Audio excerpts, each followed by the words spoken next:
محمد وعجل فرجهم واحفظ وعلى أهل بيته الطاهرين لعنة الله على أعاديهم أجمعين. أما بعد، قال الله الحكيم في كتابه: بسم الله الرحمن الرحيم. ومن أظلم ممن منع مساجد الله أن يذكر فيها اسمه وسعى في خرابها. لائق احترام حضرت الاسلام اول شیخ احمد حجری صاحب، امام جمعہ راز، جناب محترم برادر عزیز مولانا ذاکر صاحب، قابل صدر احترام جناب سید علی شہبازی صاحب، صدر اکیڈمی راز، مومنین کرام قدر، السلام علیکم ورحمۃ اللہ وبرکاتہ۔ پروردگار کریم کا لاکھ لاکھ شکریہ ادا کرتا ہوں کہ خداوند متعال نے ہمیں اسلام اور آل محمد کے طرز پر زندگی گزارنے کی گر سکھائی اور عالم استکبار کے خلاف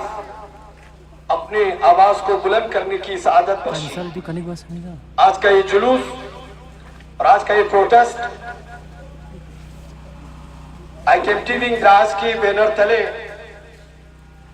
یہاں پہ منعقد ہو رہا ہے عالم استکبار کے خلاف، مسجد الاقصی کی آزادی کی خاطر۔ امام امت خمینی کبیر نے انقلاب کے بعد آج سے 47 سال پہلے عالم اسلام کو جس چیز کی طرف دعوت دی تھی وہ مسجد الاقصی کی آزادی تھی، اور عالم صہیونیسٹ استکبار اور سامراجی طاقتوں کا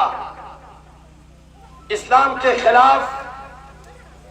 کیے جانے والے منصوبوں کی طرف آگاہی کا پیغام تھا۔ آپ نے اس وقت فرمایا تھا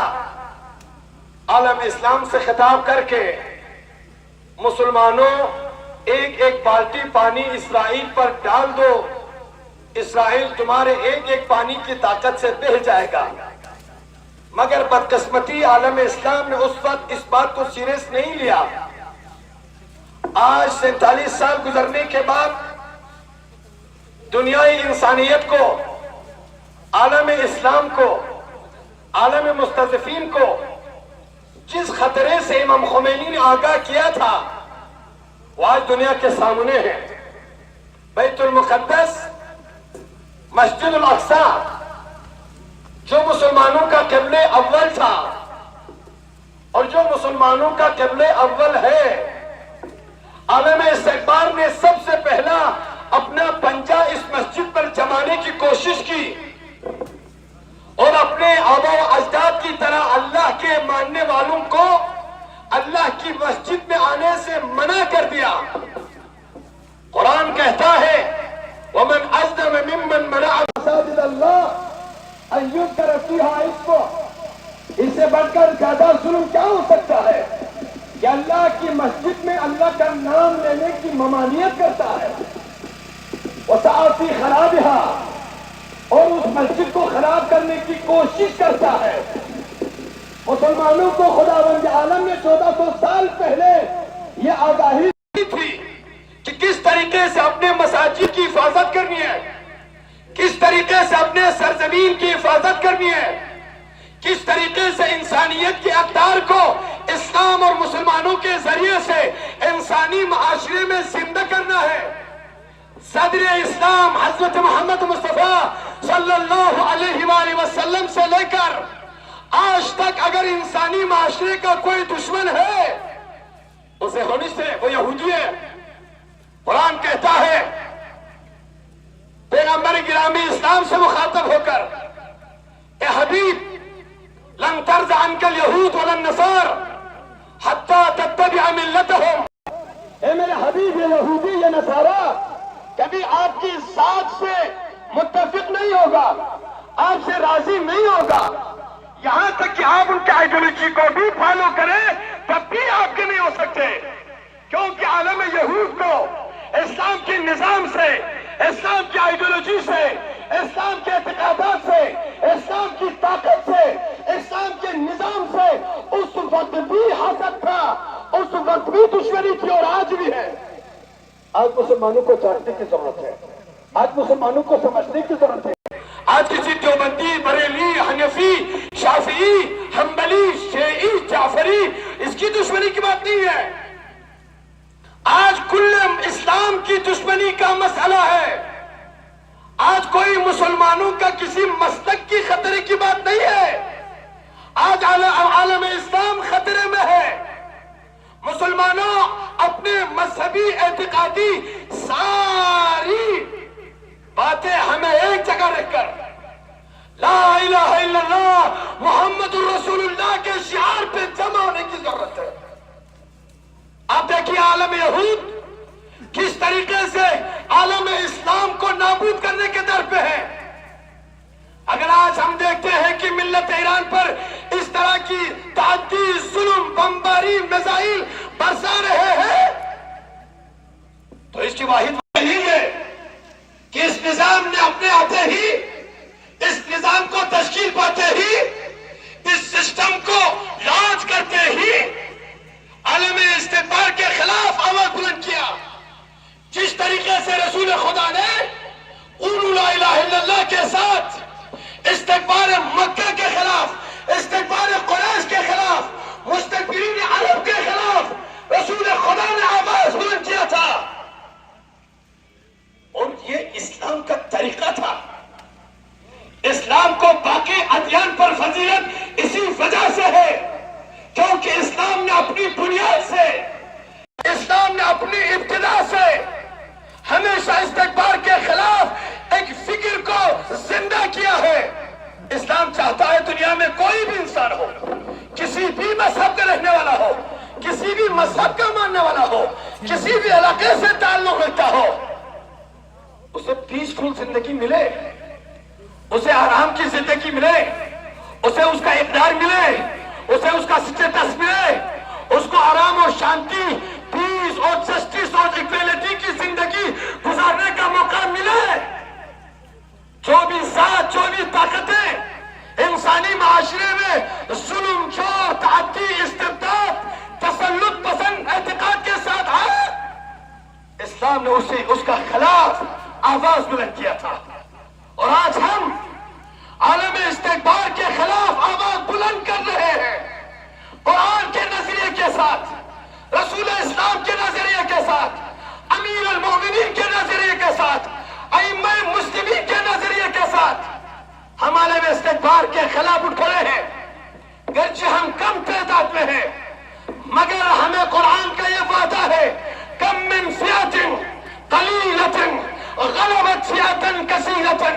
کتنی ہی چھوٹی چھوٹی جماعتیں ہیں جو بڑی بڑی جماعتوں کو سر کر گئی, کامیابی حاصل کر گئی. آج آپ دیکھتے ہیں پورے ملت اسلامیہ میں, پورے حکمرانان اسلام میں اگر کوئی اسلام کی بات کرتا ہے, اگر کوئی قرآن کے احکام کی بات کرتا ہے, اگر کوئی اسلام کے تناظر میں انصاف کی بات کرتا ہے, اگر کوئی قرآن کے تناظر میں ظلم کے خلاف بات کرتا ہے, وہ نظام جمہوری اسلامی ایران ہے, وہ نظام ولی فقیہ ہے, وہ نظام اسلامی ہے جس نے اپنی فارن اسٹریٹجک میں اس حکومت کے اسٹیبلش ہوتے ہی مسجد اقصی کے مصمم آزادی کو اپنے شیڈول میں پیش کیا, انکلوڈ کیا, اور مسجد اقصی کی مظلومیت پر, عالم انسانیت کی مظلومیت پر آواز بلند کرنا اپنی حکومت کا ان کے منصوبوں میں اولین ترجیحی بنیاد رکھی. یہی وجہ ہے اس نظام کے ساتھ جتنے بھی جڑے ہوئے ریزیڈنس موومنٹ کے ساتھ نام سے, محاذ مقاومت کے نام سے, ان سب کا ایک اعتقاد یہ ہے کہ سب سے پہلے ہمیں عالم استکبار کے چنگل سے مسجد الاقصی کو آزاد کرنا ہے. ہزاروں فلسطینیوں نے اپنی نسلوں کو جس مسجد کی بقا کے لیے, جس مسجد میں اللہ کو یاد کرنے کے لیے, جس مسجد میں اللہ کے نام کو بلند کرنے کے لیے, جس مسجد میں اللہ کی عبادت کو زندہ رکھنے کے لیے اپنی جان, مال, نسل, اولاد سب کچھ لوٹا دیا. بدقسمتی یہ ہے کہ آج عالم اسلام کا بہت بہت بڑا طبقہ اس درد سے ناشنا ہے، اس درد کو سمجھنے میں ابھی قاصر ہے، مگر آج آپ یہ بھی دیکھتے ہیں الحمدللہ عالم اسلام کا ہر شعور مسلمان، عالم اسلام کا ہر اسلام کا درد رکھنے والا مسلمان، چاہے وہ حماس کی شکل میں ہو، چاہے وہ جہاد اسلامی کی شکل میں ہو، چاہے وہ انصار اللہ کی شکل میں ہو، چاہے وہ حزب اللہ کی شکل میں ہو، چاہے وہ فاطمیون کی شکل میں ہو، چاہے وہ زینبیون کی شکل میں ہو، مصمم ارادے کے ساتھ اپنی ساری اعتقادی مسائل کو بالائے طاق رکھ کر اسلام کی طاقت کو استکبار کے خلاف لانے کے لیے جیت و جہد میں مصروف ہے۔ حماس جہاز کی سرزمین سے، خط لداخ کی سرزمین سے ان شیعوں کو ہمت دینے کے لیے، ان کے ساتھ اپنی ہمدردی کو اظہار کرنے کے لیے، مقام معظم رہبری کی فرمان پر لبیک کرتے ہوئے، رسول اسلام کی سیرت یابیاری کے لیے، قبلہ اول کی آزادی کے لیے اپنی اس مختصر آواز کو بلند کر رہے ہیں، تاکہ دنیا استکبار یہ نہ سمجھے کہ فلسطین تنہا ہے، غزہ تنہا ہے، بیت المقدس تنہا ہے، بلکہ دنیا استکبار کو یہ میسج چلا جائے، ان کے کانوں تک ہماری آواز چلی جائے کہ ہم دنیا کے کسی بھی سرزمین پر، کسی بھی ملک پر زندگی گزار رہے ہو، مگر ہماری دھڑکنیں بیت المقدس کے لیے، بیت المقدس کی آزادی کے لیے دھڑکتی ہے۔ ہمارے دن رات بیت المقدس کی آزادی، عالم اسلام کی مظلومیت کی سمادھان کے لیے دھڑکتی ہے۔ ہم یہ بتانے کے لیے جمع ہوئے ہیں۔ دنیا نے دیکھا، بس میں مختصر کر رہا ہوں، جمہوریہ اسلامی ایران پر 2735 سینکشن لاگو کرنے کے باوجود اس ملت نے جو استقامت دکھائی، جو جرأت دکھایا، دنیا کے سامنے ایک مکڑی کے جال کو آئر ٹون کے 7 لیئر میں رکھ کر ایک دنیا کی دوسری بڑی طاقت بنا کر پیش کیا جا رہا تھا۔ مسلمان حکمران اسرائیل کے غلام بنے بیٹھے ہوئے تھے۔ دنیا کو یہ سبق، یہ بات پڑھائی جا رہی تھی کہ کسی میں طاقت نہیں ہے کہ اسرائیل کے سامنے ٹک سکے، وہ اسرائیل پر حملہ کر سکے۔ مگر دیکھو دوستو، اسلام کی طاقت، ایمان کی طاقت، ولایت کی طاقت، محبت رسول اللہ کی طاقت، ائمہ اطہار کی محبت کی طاقت، جس اسرائیل کو 7 آئرن ڈوم کے لہر میں دنیا بڑی فوجی طاقت بنتی تھی، انقلاب کے جیالو نے حیفا اور تل ابیب کو خاک و خون میں ملا دیا اور دنیا کو بتا دیا اسلام کی طاقت کیا ہے، مسلمانوں کی ایمانی طاقت کیا ہے، عالم اسلام کی طاقت کیا ہے، اور دنیا کو یہ بھی بتایا کہ استکبار اپنے ڈالر، اپنے سر اور اپنے غلاموں کے ذریعے سے جس ہیبت سے، جس طاقت سے دنیا کے کسی بھی قوم پر ہو، کسی بھی ملک پر ہو، اپنا دبدبہ جمانے کی جو طاقت اور جو ہیبت رکھتا تھا، آج وہ واقعاً مکڑی کی جال میں تبدیل ہو کر دنیا کے سامنے شرمندگی کا غبار اوڑھ کر منہ دکھانے کا لائق نہیں رہا۔ اس کی وجہ یہ ہے کہ یہ ساری طاقت اس انقلاب اور اس نظام نے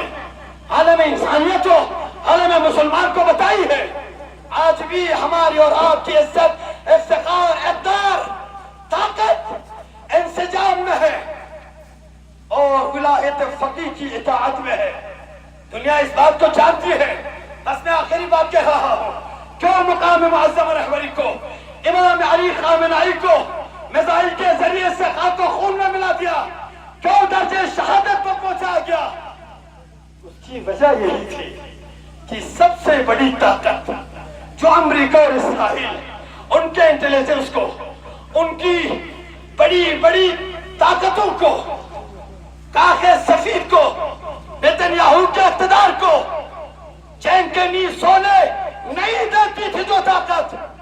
ولی فقیہ اور نظام اسلامی کی طاقت تھی. اسی وجہ سے مقام معظم رہبری کو شہید کر دیا. مگر یہ یاد رکھے, دنیا یہ یاد رکھے, دنیا ہماری باتوں کو نوٹ کرے, دنیا اس بات کو سمجھے کہ اگر آپ خامنہئی کو مار کر, آپ مقام معظم رہبری کو درجہ شہادت تک پہنچا کر, اگر دنیا یہ سمجھتی ہے, دنیا کی بڑی طاقتیں اس خوف خواب غفلت میں ہے, اس غیر آگاہی میں ہے کہ وہ اس نظام کو, اس سسٹم کو, اس آئیڈیولوجی کو ختم کرنے کے لیے کامیاب ہو جائیں گے, تو یہ ان کے خواب ہے یا ان کا ایک ایسا آرزو ہے جس کی کوئی بنیاد نہیں ہے. دنیا یہ استکبار کے میزائلوں کے سائے میں ملت آواز بلند کر رہی ہے. دست خدا آیا شد, خامنہئی زندہ جوان شد, خدا کے